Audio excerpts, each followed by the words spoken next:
The Beast, the Image, and the Mark, Part 13.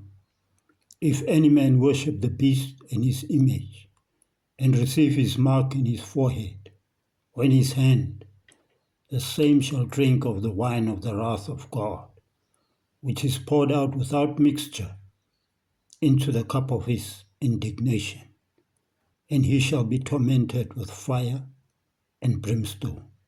Revelation 14, verses 9 to 10.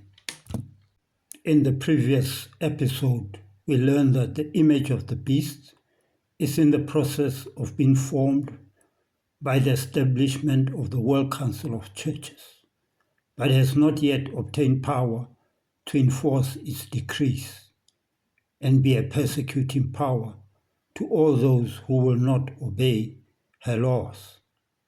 And according to prophecy, what will be its decrees? That all those who refuse to worship the image of the beast to be killed, and also force all people, great and small, free and slave, to receive a mark on their right hands or on their forehead, so that they could not buy or sell unless they had the mark, which is the name of the beast or the number of its name. Revelation 13, verses 15 and 16. That brings us to the next question. What is the mark of the beast? What is the mark of the Roman Catholic Church?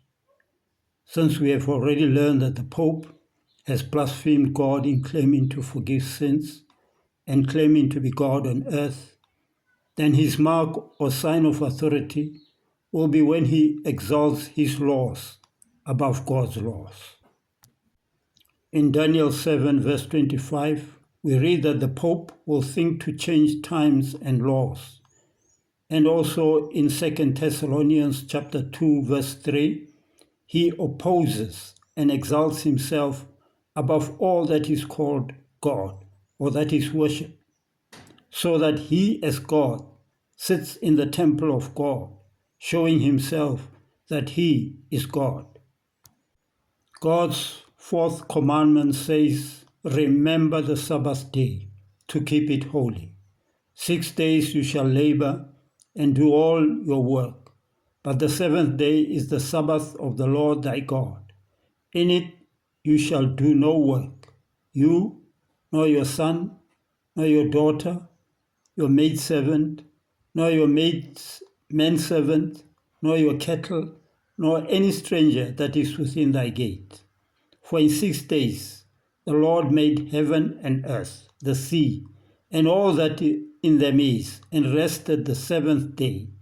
Therefore the Lord blessed the Sabbath day and hallowed it." Exodus 2:20, verses 8 to 11. This law has three elements that constitute a seal or a mark. 1, the author of the law is Jehovah. 2, his position is that of creator. 3, his dominion is heaven and earth and the sea, in other words, the whole world. Therefore, the Sabbath law is God's seal or mark. He says, "Hallow my Sabbaths, and they shall be a sign between me and you, that you may know that I am the Lord your God." Ezekiel 20, verse 20. So in order for the Roman Catholic Church to be able to exalt herself above God's laws, she has to have a counterfeit Sabbath. And the Catholic Church says, the 10 Commandments, written by the finger of God on 2 tables of stone. This divine code was received from the Almighty by Moses. Christ resumed these commandments. He proclaimed them to be as binding.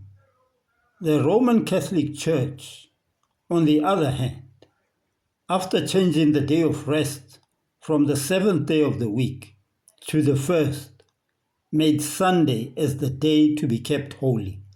The Catholic Encyclopedia, and that's the link. And the Catholic proudly says, of course the Catholic Church claims that the change was her act, and the act is a mark of her ecclesiastical power and authority in religious matters. Letter from H.F. Thomas, Chancellor of Cardinal Gibbons. And again she says, Protestants accept Sunday rather than Saturday as the day of public worship after the Catholic Church made the change. In observing Sunday, they are accepting the authority of the spokesman for the Church, the Pope. Our Sunday Visitor, February 5, 1950.